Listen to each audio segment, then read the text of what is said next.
देहरादून में बीजेपी चुनाव प्रबंधन समिति की बैठक का आयोजन किया गया है, जिसमें बीजेपी प्रदेश प्रभारी दुष्यंत गौतम के साथ साथ बीजेपी के प्रदेश अध्यक्ष महेंद्र भट्ट और चुनाव प्रबंधन समिति के कई पदाधिकारी और कई नेता शामिल हुए।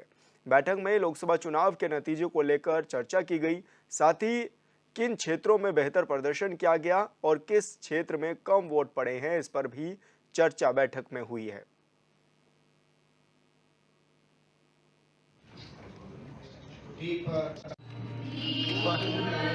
देखिए, चुनाव प्रबंधन समिति की बैठक अंतिम बैठक में कहूँगा, लोकसभा चुनाव के बाद हमने कमेटी बनाई थी, उनके साथ हम लोग बैठे हुए हैं। अलग-अलग आयामों के काम सबको दिए गए थे। उन कामों की समीक्षा और किसी काम पर कहा और अच्छा हम कर सकते थे, उस पर सुझाव, ये सब विषय की चर्चा इस बैठक में हो रही है। और चाहे राष्ट्र नेताओं की सभाओं का विषय हो, हमारा सोशल मीडिया से जुड़ा विषय हो, मीडिया जगत में पत्रकारिता के क्षेत्र का विषय हो, और अच्छा कैसे किया जा सकता है, उसमें कार्यकर्ताओं द्वारा अच्छे सुझाव दिए जा रहे हैं। और भविष्य में जो नगर निगम, नगर पालिका के चुनाव है, 2 बाई इलेक्शन है, उसमें हम और गुणात्मक वृद्धि के साथ और अपने काम को आगे बढ़ाएंगे।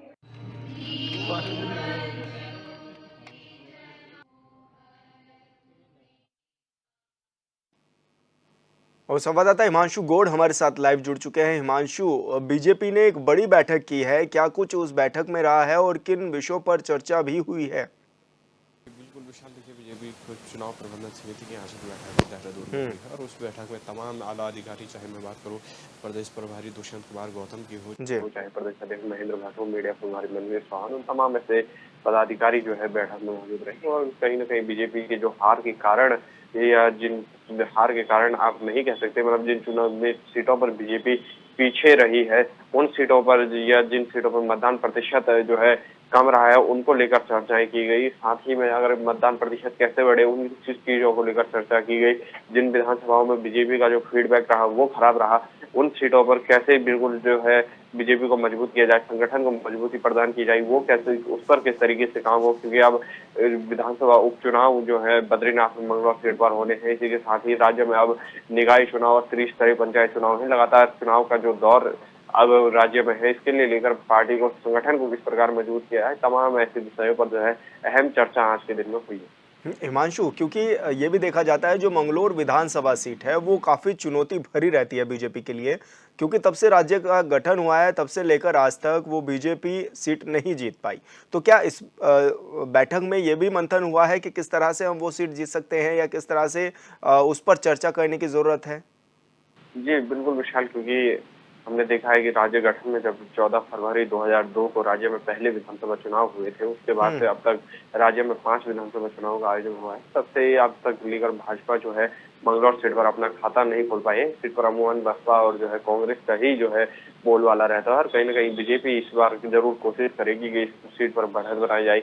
अपने जो विधायक की जो संख्या है उसको बढ़ोतरी की जाए। इसलिए कहीं न कहीं इस सीट को साधने के लिए और पुरजोर प्रयास, चाहे संगठन की मजबूती हो, चाहे जन जन तक सरकार के कार्यों को पहुंचाना हो, चाहे संगठन को मजबूती प्रदान करनी हो, बूथ स्तर तक जो है संगठन को किस प्रकार मजबूत किया जाए, है तमाम विषय जो है मंगलौर सीट पर क्या फैक्टर है, या अल्पसंख्यक जो मत है उनको अपनी तरफ किस प्रकार आकर्षित किया जाए, इन तमाम चीजों को लेकर इस बैठक में चर्चा हुई है। और बद्रीनाथ सीट पर किस प्रकार जो राजेंद्र भंडारी, क्योंकि आगंतुक नेता हैं, अभी हाल ही में कांग्रेस छोड़ बीजेपी में आए हैं, और बीजेपी के कार्यकर्ताओं में काफी जो है कहीं ना कहीं थोड़ी बहुत हताशा जरूर है राजेंद्र भंडारी को टिकट कंफर्म होने को लेकर, उनको किस प्रकार कन्विंस किया जाए, तमाम ऐसे मुद्दे जो है इस बैठक में जारी हुए हैं। और अधिकार जो संगठन कार्यकर्ता हैं उनको भी निर्देश जारी हुए हैं, और लगातार संगठन इस चीज को लेकर चर्चा करता हुआ नजर आ रहा है। क्योंकि हिमांशु, कहीं ना कहीं छुटपुट ये भी बातें सामने आ रही हैं कि पार्टी में कई नेता भी नाराज हैं, क्योंकि जिस तरह से हमने ये भी देखा कि जहां पर जो बीजेपी के नेता थे, अब जब बद्रीनाथ से जो वहां के विधायक थे उनको ही जब पार्टी ने टिकट दे दिया है, तो वो भी नाराजगी सामने आ रही है। तो कई ऐसे नेता हैं जो कह रहे हैं कि हम निर्दलीय चुनाव लड़ेंगे। तो ऐसे में क्या उनको भी मनाने की कवायद तेज होगी?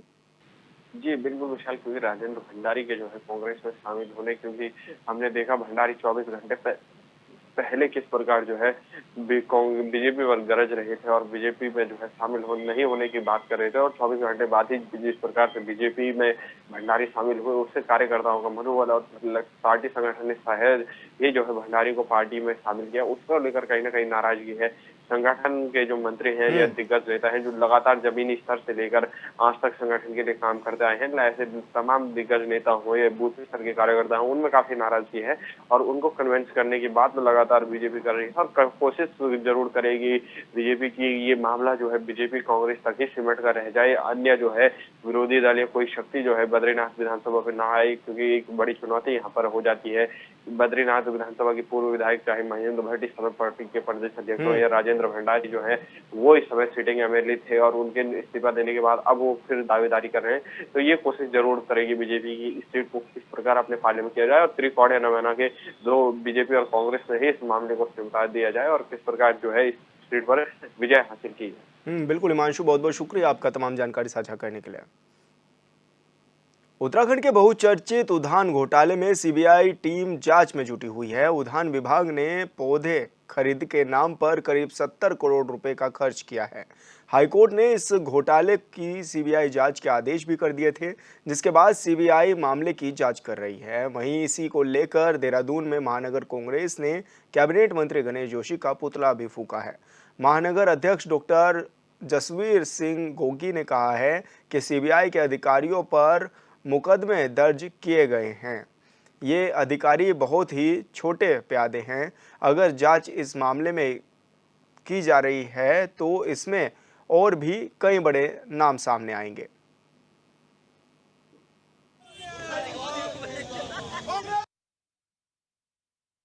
देखिए, जैसे कि आपको विदित है, उद्यान विभाग में करोड़ों का घोटाला सामने आया है। सीबीआई ने कुछ अधिकारियों पे मुकदमे दर्ज करे हैं। ये अधिकारी बहुत छोटे प्यादे हैं। इनकी आंच अगर जांच की जाए तो बहुत दूर तक जाएगी। हमारी मुख्यमंत्री से मांग है कि नैतिकता के आधार पे गणेश जोशी से इस्तीफा मांगना चाहिए, लेकिन मुझे लगता है नैतिकता की ना भी इनमें नहीं है, इसलिए मुख्यमंत्री को हस्तक्षेप करके इनसे इस्तीफा लेना चाहिए। ये हमारी मांग है, इसलिए आज हम लोगों ने विरोध दर्ज कराया।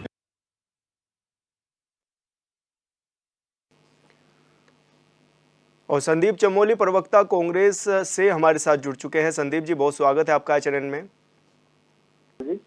संदीप जी, ये उद्यान विभाग घोटाले को लेकर लगातार आप लोग सवाल भी उठा रहे हैं, क्या कुछ मांग कर रहे हैं आप लोग? निश्चितता ही मानिए कि इस राज्य में जो जीरो टॉलरेंस की बात पुष्कर सिंह धामी भाजपा के मुख्यमंत्री करते हैं, उनके ही चहेते मंत्री गणेश जोशी जी के विभाग में इतना बड़ा घोटाला हो जाता है और माननीय मंत्री जी को पता भी नहीं चलता। अगर या तो पता नहीं चल रहा है या वो उनके शय पे ये काम हो रहा था, पहली बात। दूसरी बात, सरकार पे तब प्रश्न चिन्ह खड़ा होता है जब उद्यान विभाग बार बार हाई कोर्ट में और सुप्रीम कोर्ट में जाके कह रहा था कि मात्र इसकी एसआईटी जांच कराइए, उससे अपराधी को सजा मिल जाएगी। सीबीआई जांच लोग नहीं करवाना चाहते थे। क्यों सीबीआई जांच पे ये लोग रोक लगाना चाहते थे? ऐसे लोगों की जांच होने की आवश्यकता है जिन्होंने प्रदेश के लोगों की गाड़ी कमाई की बंदरबांट की है। तो निश्चितता ही मानिए, अगर थोड़ी सी भी नैतिकता भाजपा में बची है, विभागीय मंत्री को तत्काल प्रभाव से इस्तीफा देना चाहिए और मुख्यमंत्री को पूरे विभाग की सीबीआई से गहनता से जांच करानी चाहिए। इस राज्य के लोगों की जो गाड़ी कमाई का पैसा है वो किसने खाया, उसका नाम सर्वे होने की आवश्यकता है। लेकिन संदीप जी, अब तो हाईकोर्ट ने भी कह दिया है कि सीबीआई जांच होनी चाहिए और सीबीआई जांच भी उसमें जारी है। विशाल जी, यही तो सबसे बड़ा दुर्भाग्य कि हाई कोर्ट ने कहा तब सीबीआई जांच हो रही है, जब निरंतर याचिकाकर्ता जो थे कारकेती जी वो लगातार कह रहे थे कि पूरे मामले की सीबीआई जांच करा जाए। सरकार उसके खिलाफ हाई कोर्ट में तो गई, हाई कोर्ट के साथ साथ सुप्रीम कोर्ट में भी गई, एसएलपी दायर की और कहा कि भाई इसकी सीबीआई जांच नहीं होनी चाहिए। तो ये मानना पड़ेगा कौन वो लोग हैं जो इस मामले की सीबीआई जांच नहीं कराना चाहते थे और क्यों नहीं कराना चाहते थे। अगर सरकार के मंत्री नेता अधिकारी इसमें संलिप्त नहीं है तो क्यों नहीं सीबीआई जांच?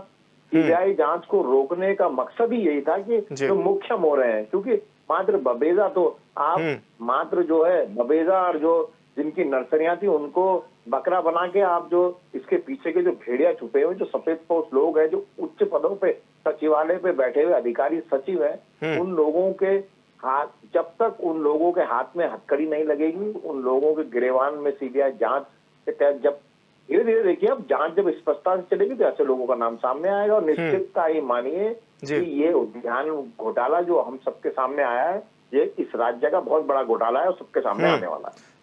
संदीप जी, आप जुड़े रहिए हमारे साथ। सुनीता विद्यार्थी भी हमारे साथ जुड़ चुकी हैं, बीजेपी प्रवक्ता हैं। सुनीता जी, बहुत स्वागत है आपका चैनल में। जी धन्यवाद। सुनीता जी, जिस तरह से ये उद्यान विभाग घोटाले की बातें अब सामने आ रही हैं, एक तरफ हाईकोर्ट ने भी कह दिया है कि मामले में सीबीआई जांच होनी चाहिए। ऐसे में कांग्रेस भी लगातार सवाल उठा रही है और कांग्रेस के संदीप चमोली प्रवक्ता हैं हमारे साथ, वो भी जुड़े हुए हैं। उनका कहना है कि इस्तीफा लेना चाहिए गणेश जोशी का। देखिए, क्योंकि मामला जो है वो कोर्ट में विवेचनाधीन था और सभी लोग निर्देशों का ही जो है वो वेट कर रहे थे। तो जिस प्रकार से माननीय हाई कोर्ट और माननीय सुप्रीम कोर्ट का जो भी फैसला आया है, हम उसका सम्मान करते हैं। जो भी भ्रष्ट अधिकारी हैं या उन अधिकारियों को जिन भी सफेद पोशों का संरक्षण है, निश्चित रूप से उन पर कार्रवाई होनी चाहिए। लेकिन यहाँ पे मात्र ये बोल देने से कि फलाना नेता जो है इन्वॉल्व है, ये आरोप लगाने से नहीं चीजें होती हैं। अगर कोई इसमें जो भी गंभीरता से अगर इस विषय को लिया जाए तो जो भी लोग इसमें संलग्न है पर कार्रवाई होनी चाहिए। और इस तरीके के भ्रष्टाचार को रोकने के लिए, क्योंकि भारतीय जनता पार्टी हमेशा जो है वो जीरो टॉलरेंस की नीति पे काम करती है। हमारी सरकार में उनके जो घोटाले हैं वो सामने आए और हमने लाए, क्योंकि हमारी सरकार में बिल्कुल भी किसी भी भ्रष्टाचारी को बख्शा नहीं जाएगा। ये माननीय मुख्यमंत्री जी ने डे 1 से सबको निर्देश दिए हैं। अब जैसे कि अगर हमारी सरकार कार्यवाही कर रही है, हमारी सरकार न्याय दिलाना चाहती है, तो विपक्ष को भी उसका सहयोग करना चाहिए, क्योंकि एक स्ट्रांग विपक्ष होने के नाते उनको जो मुद्दा है उससे किसी के साथ जो है गलत ना हो और जिन्होंने गलत किया है उनको सजा मिले, ये सभी का अभिप्राय होना चाहिए। तो इसमें कोई भी पट वाली बात नहीं है। जो भ्रष्ट है उनको जिस प्रकार से कोर्ट के माध्यम से जो भी निर्देश आए हैं उन पर कार्रवाई। संदीप जी, सुनीता जी तो बोल रही हैं कि कार्रवाई लगातार जारी है और कार्रवाई होगी। जो ऐसे दोषी पाए जाएंगे या जिन्होंने ये घोटाले किए होंगे उनके खिलाफ कार्रवाई होगी। जी निश्चित मानिए कि तब सोचने का विषय है कि वो कौन लोग थे जो सीबीआई की जांच को रुकवाना चाहते थे। और विभागीय मंत्री विभाग का कर्ता धर्ता होता है, विभाग का सचिव विभाग का कर्ता धर्ता होता है। उस विभाग के मंत्री, विभागीय मंत्री श्री गणेश जोशी जी हैं, यहाँ पर मैं तो है नहीं। और अगर उनकी नियुक्ति, बबेजा की नियुक्ति लगातार जो विवादों में थी, कौन लोग थे जो उसको लगातार उच्च पदों पर यहाँ बैठाने का काम करे, जबकि हिमाचल में उनके ऊपर जांचें चल रही हैं। विशाल जी, यकीन मानिए अगर इस राज्य में थोड़ी सी भी नैतिकता हमारी सत्ता में बैठी सरकार में बची है तो गणेश जोशी जी को इस्तीफा देकर इस सीबीआई जांच में सहयोग करना चाहिए। और ये सीबीआई जांच कोई सरकार नहीं करा रही है विशाल जी। सरकार तो पिछले 2021 से प्रकरण चल रहा है। 2 वर्षों तक सरकार, 3 वर्षों तक माफी चाहूंगा, सरकार जो है इस प्रकरण को टालती रही। तो क्या लग रहा है कि कौन ऐसे व्यक्ति हैं जो सीबीआई जांच नहीं कराने देना चाहते? नहीं तो आप तो उद्यान विभाग के सबसे बड़े ऊंचे पद पे आप किसको मानेंगे? मंत्री जी को तो मानेंगे ना। तो उद्यान विभाग बार बार एसएलपी दाखिल कर सुप्रीम कोर्ट, मान्य हाई कोर्ट मान्य में कह रहा था कि इसकी सीबीआई जांच कराने की आवश्यकता नहीं है।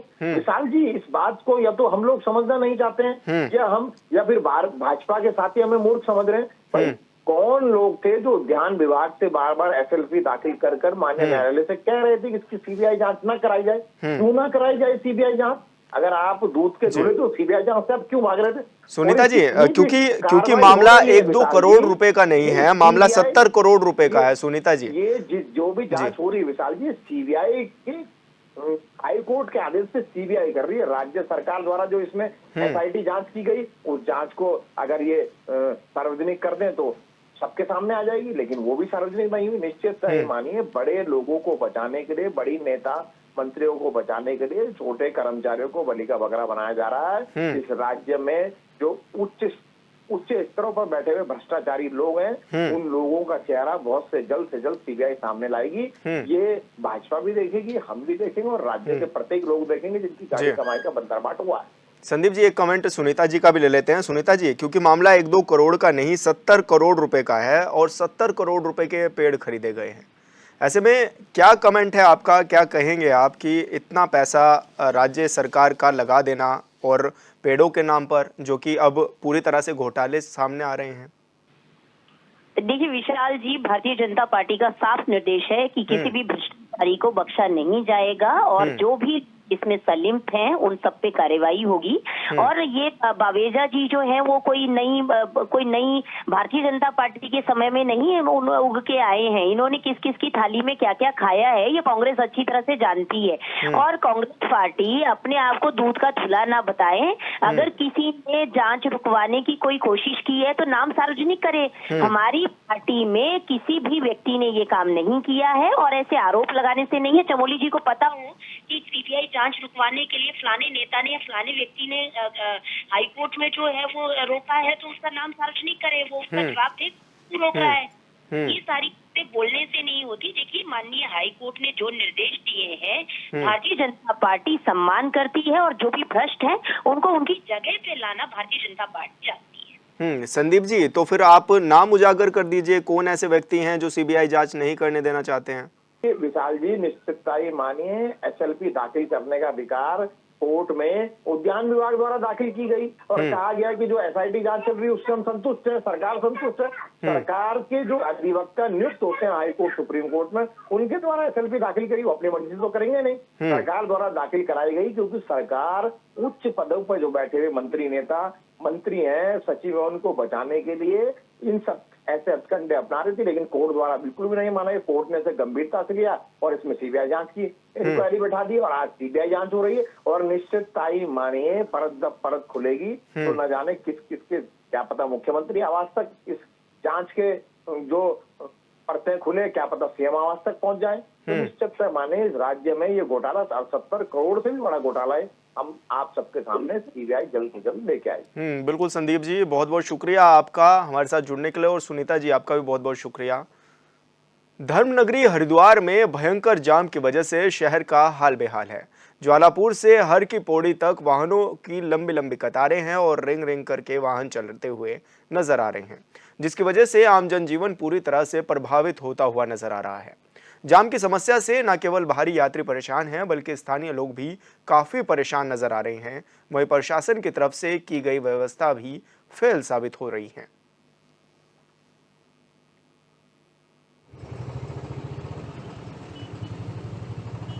मेरा नाम अंचल है। हम लोग सिवनी मध्य प्रदेश से आए हैं। यहाँ पे हम लोग कल से जाम के लिए परेशान हो रहे हैं। यहाँ कोई व्यवस्था देखने वाला नहीं है। हम लोग परेशान हैं। सुबह से हम लोग जाम में फंसे हुए हैं।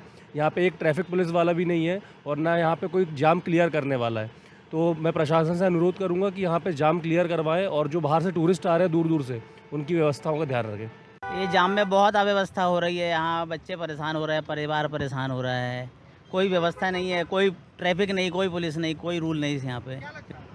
जाम का कारण अब ये क्या, गंगा दशहरा है, वेकेशन का टाइम है, संडे है, कल ईद है, छुट्टियां कंटिन्यू हो गई। सिवनी मध्य प्रदेश, सिवनी है, देहरादून और मसूरी जाएंगे। प्रशासन को ध्यान देना चाहिए थोड़ा सा। प्रशासन बिल्कुल ध्यान नहीं दे रहा है, ऐसा महसूस हो रहा है। मैं कह रहा हूँ गुड़ी इतना ट्रैफिक है कि बुरी हालत है। पसीने में तरम तरह आइसक्रीम वाला ही भाग्य दे नहीं रहा है। सब ज्वालापुर से आए, ज्वालापुर जाना मतलब क्या करें, पास चाहिए मतलब हमारा है। क्या करें साहब बताओ। कम से कम 2.5 घंटे हो गए हैं। ये मतलब यहाँ से ज्वालापुर सब्जी मंडी से लेके यहाँ तक 2.5 घंटे हो गए हैं पूरे में।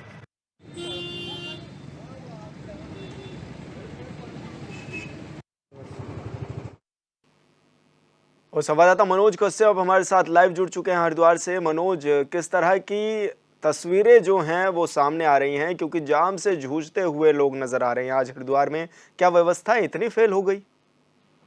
बिल्कुल, देखिए आज गंगा दशहरा है और वीकेंड है और चारधाम यात्रा भी चल रही है। कहीं ना कहीं उसका असर आज हरिद्वार वासियों को झेलना पड़ रहा है, क्योंकि हमने देखा लगातार विशाल की चारधाम यात्रा के चलते लगातार भी जो यात्री थे वो हरिद्वार पहुंच रहे थे। लेकिन ऐसे में आज गंगा दशहरे का जो स्नान पर्व है और साथ ही साथ वीकेंड है, तो ऐसे में लाखों की संख्या में शनिवार को भी जो लोग थे वो हरिद्वार पहुंच गए। तो तमाम जो हरिद्वार के होटल धर्मशालाएं थी वो पैक हो गई थी। हालांकि प्रशासन ने भी इसको लेकर पहले से तैयारी की हुई थी, लेकिन कहीं ना कहीं जो प्रशासन की तैयारियां थी, जो रोड मैप तैयार किया गया था, वो यहाँ भी फेल होता दिखाई दे रहा है। क्योंकि तस्वीरों में साफ तौर से देखा जा सकता है विशाल किस तरीके से तमाम जो हरिद्वार की जो अंदर सिटी की सड़कें, जो मेन हाईवे, जो मुख्य हाईवे, वो पूरी तरीके से पैक है। हालांकि हमने जब लोगों से बातचीत की तो लोगों को यही कहना है कि 7-8 घंटों से जाम में फंसे, क्योंकि यहाँ पे 20-20 किलोमीटर से भी ज्यादा लंबा जाम यहाँ पे लगा हुआ है। क्योंकि हमने देखा कि लगातार प्रशासन दावा करता है कि किसी तरह की दिक्कत परेशानी श्रद्धालुओं को नहीं होगी, लेकिन जब कोई कोई बड़ा असंतोष होता है, तो ऐसे में कहीं ना कहीं जितने श्रद्धालु तमाम जो अलग अलग राज्यों से आते हैं उनको काफी दिक्कत परेशानियों का सामना करना पड़ता है। खास तौर से हमने देखा कि जब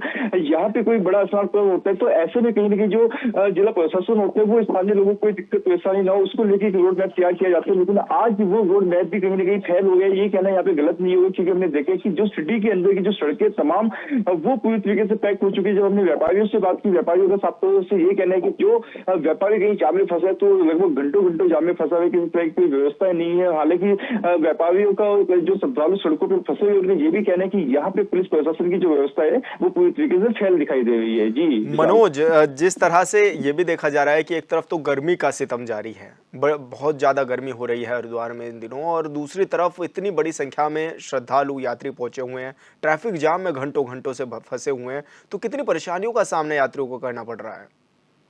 अब बिल्कुल देखिए, जब एचएनएन की टीम ग्राउंड जीरो पर पहुंची थी, वहां जाकर लोगों से बातचीत की, श्रद्धालुओं से बातचीत की, तो उनका यही कहना है कि जब ऐसे भी अब गर्मियों की छुट्टी है बच्चों की, कहीं ना कहीं लोग हरिद्वार उत्तराखंड का रुख करते हैं गर्मी से राहत पाने के लिए, लेकिन ऐसे में कहीं ना कहीं जो लोगों की ये सोच थी ये गलत यहाँ पे साबित हो गई, क्योंकि ऐसे में जब तमाम जो यात्री है वो यहाँ पे सड़कों पर घंटों घंटों जाम में फंसे हुए, तो उसको लेकर काफी दिक्कत परेशानी श्रद्धालुओं को हुई है। हालांकि हमने देखे कि सुबह तड़के 4 बजे से जो श्रद्धालु देश के अलग अलग कोने से आए थे वो हरकी पौड़ी पर पहुंचकर गंगा स्नान कर रहे, साथ ही साथ जो स्थानीय लोग हैं वो भी गर्मी से राहत पाने के लिए हरकी पौड़ी के जो अन्य घाट है उन पे पहुंचे। कहीं ना कहीं आसपास के सभी जो घाट थे वो पूरी तरीके से पैक है, गर्मी से राहत पाने के लिए लोग गंगा स्नान भी कर रहे। गंगा स्नान का पर्व भी आज था, तो ऐसे में देश के अलग अलग कोनों से तमाम श्रद्धालु पहुंचे थे, लेकिन यहाँ पे कहीं ना कहीं जिस तरीके से तमाम जो श्रद्धालु जाम में फंसे हुए, करीब यहाँ पे 4 से 5 घंटे तक श्रद्धालु जाम में फंसे हुए, तो उसको लेकर यहाँ पे श्रद्धालु की एक अलग ही निराशा देखी जा रही है। हालांकि हमने देखे कि चारधाम यात्रियों को लेकर भी देश के अलग अलग कोनों से तमाम श्रद्धालु हरिद्वार पहुंचे थे। स्वयं उत्तराखंड के मुख्यमंत्री पुष्कर सिंह धामी ने भी इस तरह निरीक्षण किया था, यहाँ पे पहुंचे तो श्रद्धालु की जो समस्या थी उसको लेकर बातचीत की गई थी। कहीं ना कहीं उस समय भी जाम की स्थिति थी, तो वहां पे प्रशासन को निर्देश भी दिए थे मुख्यमंत्री पुष्कर सिंह धामी ने कि प्रशासन को एक रोड मैप अलग से तैयार करना होगा जिससे कि दिक्कत परेशानियां ना हो। अच्छा मनोज, क्योंकि प्रशासन लगातार अपील करता हुआ भी नजर आता है यात्रियों से कि वो इंतजाम रखें, वो बेहतर व्यवस्थाओं को ताकि सुचारू रूप से चलें तो थोड़ा कम आए, लेकिन ऐसे में अब तो तीर्थयात्री ये अपील कर रहे हैं प्रशासन से कि उनको जाम से बाहर निकाला जाए। बिल्कुल देखिए, जब चारधाम यात्रा की शुरुआत हुई थी तो ऐसे में जो उत्तराखंड के मुखिया थे उन्होंने तमाम अलग अलग राज्यों के देश के कोने कोने में को ये संदेश दिया था कि अधिक से अधिक संख्या में जो श्रद्धालु है वो चारधाम यात्रा करने के लिए उत्तराखंड आए, उनको एक मौका यहाँ पे दिया गया था। लेकिन ऐसे में कहीं ना कहीं अब जब यात्रियों की संख्या हरिद्वार में बढ़ रही है तो प्रशासन उन व्यवस्थाओं को पूरा करने में यहाँ पे फेल साबित हो गया। हालांकि हमने देखा कि प्रशासन के द्वारा यहाँ पे बैठक भी की जाती है, शासन के द्वारा बैठक ली जाती है कि यात्रियों को किस तरीके से यहाँ पे सुविधा प्रदान की जाए, लेकिन ऐसे में जब प्रशासन अपनी इन तमाम व्यवस्थाओं पे फैल दिखाई दे रहा है, तो जब प्रशासन जो यहाँ पे तमाम जो अधिकारियों से बातचीत की तो उनका यही कहना है कि ऐसे में जब यात्री का दबाव बढ़ जाता है तो यहाँ पे सड़कों पे कहीं जाम देखने मिलता है। हालांकि जो चेतावनी होती प्रशासन के सामने आज वो एक बड़ी चेतावनी भी दिखाई दे रही है कि यहाँ पे प्रशासन को तमाम व्यवस्थाओं को पूरा करने में कहीं ना कहीं कोई बड़ा कदम उठाना होगा। जो यहाँ पे रोड मैप तैयार किया गया था उसमें भी कुछ बदलाव करने होंगे। जी बिल्कुल मनोज, बहुत बहुत शुक्रिया आपका तमाम जानकारी साझा करने के लिए।